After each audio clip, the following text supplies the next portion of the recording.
Hello everyone, extra knowledge में आपका स्वागत है। यहाँ आपको UP TET, C TET, super TET, UGC NET, JRF और अन्य सभी प्रतियोगी परीक्षाओं से संबंधित प्रैक्टिस सेट मिलेंगे।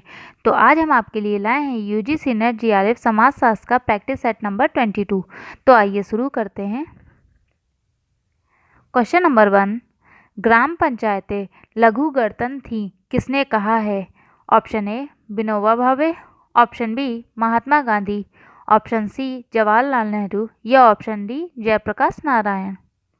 तो यहाँ पे आपका आंसर होगा ऑप्शन बी, महात्मा गांधी ने कहा है कि ग्राम पंचायतें लघु गणतंत्र थीं। और अगर फ्रेंड्स आपको इसका पीडीएफ चाहिए तो आप हमारे टेलीग्राम चैनल को ज्वाइन कर सकते हैं, जिसमें आपको इसका पीडीएफ भी प्रोवाइड हो जाएगा और उसका लिंक डिस्क्रिप्शन बॉक्स में दे दिया जाएगा। तो आइए देखते हैं क्वेश्चन नंबर 2। जाति और वर्ग के बीच अंतर से संबंधित निम्नलिखित वक्तव्यों में से कौन सा एक वक्तव्य सही नहीं है?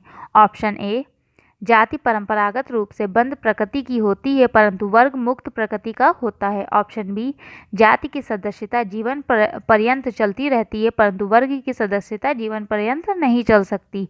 ऑप्शन सी, जाति की उत्पत्ति वर्ग व्यवस्था से हुई है परंतु वर्गों की नहीं। या ऑप्शन डी, जाति वर्ग में अंतर्निहित होती है परंतु वर्ग जाति में अंतर्निहित नहीं होता है। तो यहाँ पे आपका आंसर होगा ऑप्शन सी, जातियों की उत्पत्ति वर्ग व्यवस्था से हुई है परंतु वर्ग की नहीं। यह आपका जो अंतर है ये गलत दिया हुआ है। आइए जानते हैं जाति और वर्ग के बीच में अन्य कुछ अंतर। जैसे कि जाति समुदाय लंबवत रूप में विभाजित किया जाता है जबकि वर्ग जो होगा वो क्षैतिज रूप में विभाजित किया जाएगा। ठीक है, जाति में किसी व्यक्ति की प्रायस्थिति जन्म के आधार पर निश्चित होती है परंतु वर्ग में योग्यता व आर्थिक स्थिति के आधार पर निर्मित होगी। जाति एक बंद समूह होगा जबकि वर्ग एक खुला समूह माना जाता है। जाति अंतःविवाही होता है लेकिन वर्ग नहीं। जाति प्रथा स्थिर होती है परंतु वर्ग की प्रथा स्थिर नहीं होती है। जाति की स्थिति प्रदत्त होती है मतलब जन्म के आधार पर होती है जबकि वर्ग की अर्जित होती है मतलब योग्यता व आर्थिक स्थिति के आधार पर अर्जित की जाती है। जाति का पेशा जो होता है वो निश्चित होता है, वर्ग का नहीं। आइए बढ़ते हैं क्वेश्चन नंबर 3 की तरफ। केंद्रीय परिवार नियोजन बोर्ड की स्थापना हुई। ऑप्शन ए, वर्ष 1953 में, ऑप्शन बी वर्ष 1956 में, ऑप्शन सी वर्ष 1952 में या ऑप्शन डी वर्ष 1950 में। तो यहाँ पे आपका आंसर होगा ऑप्शन बी, वर्ष 1956 में केंद्रीय परिवार नियोजन बोर्ड की स्थापना हुई। आइए जानते हैं इसके बारे में कुछ महत्वपूर्ण तथ्य। केंद्रीय परिवार नियोजन बोर्ड की स्थापना 1956 में की गई। इस बोर्ड ने नसबंदी पर ज़्यादा फोकस किया। 1952 में सरकारी परिवार नियोजन कार्यक्रम स्थापित करने वाला भारत दुनिया का पहला देश था। 1952 में एक जनसंख्या नीति समिति का गठन किया गया था तथा स्वास्थ्य और परिवार कल्याण मंत्रालय भारत में परिवार नियोजन तैयार करने और निष्पादित करने के लिए जिम्मेदार सरकारी इकाई है। तो अगर परिवार नियोजन के बारे में बात की जाएगी तो किस मंत्रालय के द्वारा होता है, तो वो स्वास्थ्य एवं परिवार कल्याण मंत्रालय की देखरेख में किया जाता है। और जो कि केंद्रीय परिवार नियंत्रण बोर्ड की स्थापना 1956 में की हुई थी। और इसमें एक चीज़ और जानने वाली है कि 1952 में पहला विश्व का पहला सरकारी परिवार नियोजन कार्यक्रम कहाँ स्थापित किया गया था, तो वो भारत में स्थापित किया गया। आइए बढ़ते अपने क्वेश्चन नंबर 4 की तरफ। मर्टन ने विचलन का एक समाजशास्त्रीय सिद्धांत प्रस्तुत किया। यह आपका कथन ये दिया गया है। कारण आर, उसने विचलन की व्याख्या व्यक्ति की प्रकृति के आधार पर की है। कूट दिया गया। ए और आर दोनों सही है, आर एक की सही व्याख्या करता है। बी, ए और आर दोनों सही है परंतु आर एक की व्याख्या नहीं करता है। सी, ए सही है परंतु आर गलत है। या डी, ए गलत है परंतु आर सही है। तो यहाँ पे आपका आंसर होगा ऑप्शन ए और आर दोनों सही है, आर ए की सही व्याख्या है, जिसमें कहा गया है कि मर्टन ने विचलन का एक समाजशास्त्रीय सिद्धांत दिया है। ठीक है, तो मर्टन ने भी विचलन का सिद्धांत दिया है और आपका दुर्खिम ने भी विचलन का या विसंगति का सिद्धांत दिया है। और मर्टन ने इसमें विचलन की व्याख्या व्यक्ति की प्रकृति के आधार पर समझाया है। तो आइए जान लेते हैं मर्टन के विचलन के सिद्धांत के बारे में। रॉबर्ट मर्टन ने 1940 के दशक में समाजशास्त्र के सबसे प्रसिद्ध लेखों में से एक, जो कि लेख था विचलन, इस अवधारणा की जांच की और इसमें इन्होंने ये जानने की कोशिश की कि ये समाज में क्यों होते हैं। तो इन्होंने ये जाना कि एक ये जो विचलन होता है ये व्यक्ति द्वारा सामाजिक मापदंड जो होते हैं या मानदंड जो होते हैं वो टूट जाते हैं, या फिर कुछ ऐसी स्थिति आती है जहाँ पे विराम चिन्ह लग जाता है, या कभी कदा कुछ अच्छा या बुरा हो जाता है तो वो इसे विचलन मानते हैं। और विचलन को आपको इंग्लिश में इनोमी या विसमानता हिंदी में, या प्रतिमानहीनता, या अगर ये सब लिख के आए तो एक ही चीज़ मानी जाएगी, ठीक है। या इनोमी मतलब विचलन, विसमानता या प्रतिमानहीनता या विसंगति, ये सब एक ही चीज़ है। वर्तमान के अनुसार विचलन एक सामाजिक व सांस्कृतिक अवधारणा है जो साधन साध्य असंगतता का परिणाम है। समाज में कुछ सांस्कृतिक लक्ष्य होते हैं तथा उन्हें प्राप्ति के लिए कुछ संस्थागत साधन होते हैं। व्यक्ति साधन और साध्य के मध्य अनुकूलन प्राप्त करने की प्रयत्न करता है, लेकिन जब वो अनुकूलन प्राप्त नहीं कर पाता साधन और साध्य के बीच में, तब विसंगति या विचलन की स्थिति पैदा होती है, जो उन्होंने 5 प्रकार की बताई है। उन्होंने जो पहला बताया है वो है अनुरूपता। इसमें जो होता है, इसमें समाज में स्थायित्व होता है तथा किसी तरह का युद्ध या आंतरिक कलह नहीं होते। मतलब इसमें जो भी व्यक्ति होता है वो सांस्कृतिक लक्ष्य व संस्थागत साधन दोनों को प्राप्त कर लेता है। दूसरा इन्होंने बताया कि नवाचार। इसमें क्या होता है, इसमें सांस्कृतिक लक्ष्य तो होता है लेकिन संस्थागत साधन को प्राप्त नहीं कर पाता है, तो थोड़ा सा इसमें विचलन देखने को मिलता है। वहीं उन्होंने तीसरा बताया विधिवाद। तो इसमें जो होता है, इसमें आपका सांस्कृतिक लक्ष्य जो अनुपस्थित होगा और संस्थागत साधन उपस्थित रहेगा। वहीं वह वापसी या व्यवहार का वह प्रकार होता है जिसमें व्यक्ति ना तो साध्य को स्वीकार करता है और ना ही इन्हें प्राप्त करने के लिए कोई वैध साधन होते हैं। जिससे परिचय 5वां तो वो है विद्रोह, जिसमें बात की जाती है कि सांस्कृतिक लक्ष्य व संस्थागत साधनों में संघर्ष देखने को मिलता है, ठीक है। जिसमें मर्टन के अनुसार या इनोमी या विसंगति की अवस्था होती है। तो मतलब ये जो विद्रोह है यही इनोमी या विसंगति की अवस्था होती है जब व्यक्ति साधन व साध्य दोनों को नहीं मानता है या दोनों के प्रति विद्रोह करता है, तो एक नया समूह बन जाता है और इसे मर्टन ने विसंगति कहा है। तो ये आपके 5 प्रकार हो गए। आइए बढ़ते हैं अपने क्वेश्चन नंबर 5 की तरफ। राधा कमल मुखर्जी की अध्यक्षता में वर्ष 1921 में अर्थशास्त्र व समाजशास्त्र विभाग को गठित किया गया था। ऑप्शन ए मुंबई विश्वविद्यालय, ऑप्शन बी लखनऊ विश्वविद्यालय, ऑप्शन सी बनारस विश्वविद्यालय या ऑप्शन डी मैसूर विश्वविद्यालय। तो यहाँ पे आपका आंसर होगा ऑप्शन बी, लखनऊ विश्वविद्यालय में राधा कमल मुखर्जी की अध्यक्षता में वर्ष 1921 में अर्थशास्त्र व समाजशास्त्र विभाग की स्थापना की गई। आइए जानते हैं राधा कमल मुखर्जी के बारे में। जैसे कि इनका जन्म की बात की जाए तो 7 दिसंबर 1889 में पश्चिम बंगाल के बहरामपुर जिले में हुआ था तथा इनकी कुछ महत्वपूर्ण कृतियां हैं जिन्हें याद रखिएगा क्योंकि पुस्तक या कृतियां पूछी ली जाती हैं।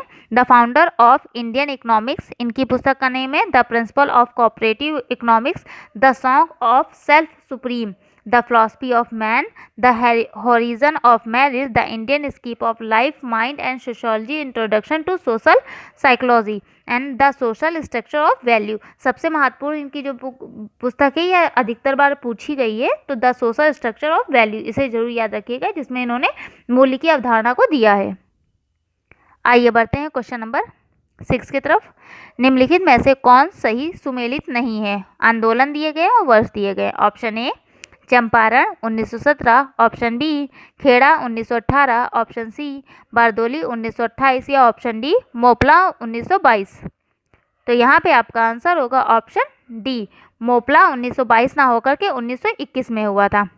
आइए जानते हैं मोपला विद्रोह क्या है। मोपला विद्रोह केरल के मोपला मुसलमानों द्वारा 1921 में स्थानीय जमींदारों व ब्रिटेनों के विरुद्ध किया गया विद्रोह था, जिसे हम मोपला विद्रोह के नाम से जानते हैं। विद्रोह मालाबार के एनद व वल्लभनद तालुका के खिलाफ आंदोलन के विरुद्ध अंग्रेजों द्वारा की गई दंडात्मक कार्रवाई के विरुद्ध आरंभ किया गया था। इसमें अंग्रेजों द्वारा हिंदू व मुसलमानों के बीच दंगा कराने का काफ़ी प्रयास हुआ, जिसमें वे कभी भी सफल नहीं हुए। इसी के आधार पर विनायक दामोदर सावरकर ने मोपला नामक उपन्यास की रचना की। तो अगर बात कर ली जाए मोपला विद्रोह कब हुआ, 1921 में हुआ। कहाँ हुआ? केरल में। और क्यों हुआ? तो मुसलमानों द्वारा किसके विरुद्ध किया गया था? जमींदारों ब्रिटेनों के विरुद्ध किया गया था, ठीक है। और इसके अगर बात की जाए मोपला नामक उपन्यास की रचना किसने की है, तो विनायक दामोदर सावरकर ने की है। आइए बढ़ते हैं क्वेश्चन नंबर 7 की तरफ। रीसमैन, सेवियस, हाउसर, हॉस्टी ने कथन 1 ग्राम नगरीय सातत्य का समर्थन किया, कथन 2 ग्राम नगरीय सातत्य की आलोचना की है। निष्कर्ष दिया है। ऑप्शन ए कथन 1 सही है, ऑप्शन बी कथन 2 सही है, ऑप्शन सी ना तो 1 सही है और ना 2, या ऑप्शन डी कथन 1 और 2 दोनों सही है। तो यहाँ पे आपका आंसर होगा ऑप्शन बी कथन 2 सही है कि जो ये रीसमैन, सेवियर्स, हाउसर और होफ्टी थे, इन्होंने ग्रामीण नगरीय सातत्य की आलोचना की है। आइए जानते हैं ग्रामीण नगरीय सातत्य क्या होता है। ग्रामीण नगरीय सातत्य, जिसे इंग्लिश में रूरल अर्बन कंटिन्यूअस कहेंगे, इस अवधारणा के अनुसार ऐसा कोई नगर नहीं है जिसमें ग्रामीण जीवन के तत्व विद्यमान ना हो, और इसी प्रकार ऐसा कोई गांव नहीं है जिसमें नगरीय जीवन के तत्वों का समावेश ना दिखाई देता हो। मूलतः इस अवधारणा का जो विकास है वो सोरोकिन एंड जीवनवायन द्वारा किया गया, लेकिन इनको परिष्कृत रूप में प्रस्तुत करने का श्रेय रॉबर्ट रेडफील्ड को जाता है। तो इसमें ये बात की गई है कि अगर कोई नगर है तो उसमें कुछ गांव के तत्व विद्यमान होते हैं, कुछ गांव है उसमें कुछ नगर के तत्व विद्यमान होते हैं। तो ये ग्रामीण नगरीय सातत्य है। और अगर इस अवधारणा के विकास की बात की जाएगी तो वो सोरोकिन और जिमरमैन ने किया, लेकिन अगर इसका बहुत अच्छी तरह से वैज्ञानिक रूप से प्रस्तुत करने की बात की जाएगी किसने किया, तो रॉबर्ट रेडफील्ड ने किया। तो अगर ऑप्शन में विकास की मतलब सोरोकिन या जिमरमैन दिया है तो वो सही होगा। अगर ये दो नहीं दिए हैं तो रॉबर्ट रेडफील्ड, और अगर तीनों दिए हैं तो रॉबर्ट रेडफील्ड सही रहेगा। आइए बढ़ते हैं क्वेश्चन नंबर 8 की। नंबर 8 निम्नलिखित में से सुमेलित नहीं है। Option A urban sociology Edgar Butler, option B citizen and evaluation Patrick Geddes, option C urban society गिट्स एंड एल्बर्ट, या option D the city Marx. तो यहाँ पे आपका आंसर होगा option D the city Marx का ना होकर के द सिटी पुस्तक जो है ये मैक्स वेबर की है। आइए जानते हैं मैक्स वेबर की कुछ अन्य पुस्तकों के बारे में। जैसे कि मैक्स वेबर की सबसे फेमस पुस्तक जो कि सबसे पहले आई थी, प्रोटेस्टेंट इथिक एंड पूंजीवाद की आत्मा, ये जो है 1904 में आई। द सिटी 1912 में, धर्म का समाजशास्त्र 1922 में, जर्नल आर्थिक इतिहास 1923 में, सामाजिक और आर्थिक संगठन के सिद्धांत 1925 में। ये मैक्स वेबर के कुछ प्रमुख प्रकाशन थे। आइए बढ़ते हैं क्वेश्चन नंबर 9 की तरफ। वैश्वीकरण वह प्रक्रिया है जो पूंजीवाद के विस्तार एवं इसकी समृद्धि के कारण उत्पन्न हुई है। यह किसका कथन है? ऑप्शन ए गुनार मिर्डल का, ऑप्शन बी समीर आमीन का, ऑप्शन सी वॉल स्ट्रीन का, या ऑप्शन डी गुडर फ्रैंक का। तो यहाँ पे आपका आंसर होगा ऑप्शन सी वॉल्स स्टीन का। ये कथन है कि वैश्वीकरण वह प्रक्रिया है जो पूंजीवाद के विस्तार और इसकी समृद्धि के कारण उत्पन्न हुआ है। आइए जानते हैं वॉल स्टीन ने वैश्वीकरण के बारे में क्या सिद्धांत दिया है। जैसे कि इनके विश्व प्रणाली सिद्धांत के प्रमुख प्रणेता की बात की जाएगी तो वो आपका एमेनुअल वॉलस्टेन है, जिनकी एक प्रसिद्ध पुस्तक है द मॉडर्न वर्ल्ड सिस्टम। इसमें इन्होंने इसका उल्लेख किया है। इसमें इनका मानना है कि इतिहास में जो होती है वो दो तरह की विश्व प्रणालियाँ पाई जाती, एक विश्व साम्राज्य और दूसरा विश्व अर्थव्यवस्था। लेकिन इन दोनों में ये अंतर देखने को मिलता है कि जो आपका विश्व साम्राज्य व्यवस्था में शक्ति का प्रयोग परिधि राज्यों से केंद्र राज्यों की ओर जाता है। इसके विपरीत विश्व अर्थव्यवस्था में एक केंद्रीकृत व राजनीतिक ढांचे का अभाव पाया जाता है। अतः उसमें जो है कानूनों के द्वारा संसाधनों का बंटवारा ना होकर के बाजार की व्यवस्था के आधार पर बंटवारा किया जाता है। और इसी के आधार पे इन्होंने बताया है कि ये जो परिधि वाले राष्ट्र होते हैं ये केंद्र राज्य की ओर अपने संसाधनों का हस्तांतरण करते हैं। तो अगर जो केंद्र राष्ट्रों की विशेषता की बात की जाएगी तो उसमें प्रजातांत्रिक सरकारें होती हैं, उच्च वेतन होते हैं, कच्चे माल का आयात होता है, तैयार माल का निर्यात किया जाता है, उच्च पूंजी निवेश होते हैं। मतलब ये केंद्रीय जो राष्ट्र होंगे, ठीक है। और इसके विपरीत परिधि वाले राष्ट्र जो होते हैं वो आपके गैर प्रजातांत्रिक होंगे, कच्चे माल का निर्यात होगा, तैयार माल का आयात वहाँ किया जाएगा, वहाँ निम्न स्तरीय वेतन होगा। तो उसका जस्ट अपोजिट आपका परिधि वाले राष्ट्रों की बात की जाएगी। और इसके बीच में तीसरी एक श्रेणी जिसे वॉल स्ट्रीट ने समपरिधि भी कहते हैं। इस प्रकार के राष्ट्रों की विशेषता यह होती है कि इसमें सत्तात्मक सरकारें होती हैं, कच्चे व तैयार माल का निर्यात किया जाता है, तैयार माल व कच्चे मालों का आयात भी किया जाता है। इसमें उन दोनों केंद्रीय और परिधीय क्षेत्र राष्ट्रों के केंद्रीय व क्षेत्रीय राष्ट्रों की अपेक्षा यहाँ पे कम वेतन मिलता है, निम्न स्तरीय कल्याणकारी सेवाएं होती हैं। तो वॉल स्ट्रीन का मानना है कि ये तीनों श्रेणी के राष्ट्र आपस में उत्पादन में एक दूसरे का शोषण करते हैं। इनके माध्यम से संपदा का हस्तांतरण परिधि के केंद्र वाले राज्यों की तरफ से होता है। इसका मानना है कि कृत्रिम इनका मानना है कि क्रमिक उतार चढ़ाव, धर्मनिरपेक्ष पद्धति व विरोधाभास के कारण विश्व प्रणाली में संकट आते हैं। इन्हीं संकटों के कारण नई व्यवस्था का जन्म होता है। आइए बढ़ते हैं क्वेश्चन नंबर 10 और लास्ट क्वेश्चन की तरफ। निम्नलिखित अधिनियमों पर विचार कीजिए। नंबर 1 विशेष विवाह अधिनियम, नंबर 2 मुस्लिम महिला तलाक अधिकार संरक्षण अधिनियम, नंबर 3 भारतीय उत्तराधिकार अधिनियम, नंबर 4 बाल विवाह निरोध अधिनियम। उपरोक्त अधिनियमों का सही कालक्रम समायोजित करें। ऑप्शन ए 3, 1, 4 और 2, ऑप्शन बी 3, 4, 1 और 2, ऑप्शन सी 2, 1, 4 और 3, ऑप्शन डी 2, 4, 1 और 3। तो यहाँ पे आपका आंसर होगा जो कि ये मुझे ऑप्शन थोड़ा सा गलत लग रहा है, क्योंकि आपका, मैं आपको बता दे रही हूँ, एक बार आप चेक भी कर लीजिएगा, क्योंकि आपका जो ये 4th है बाल विवाह निरोध अधिनियम, ये आपका 1929 में आया था। ठीक है, और जो उसके बाद आपका होगा विशेष विवाह अधिनियम, ये आपका 1954 में लागू किया गया था। ये मुख्य रूप से अंतरजातीय व अंतरधार्मिक विवाह से संबंधित था।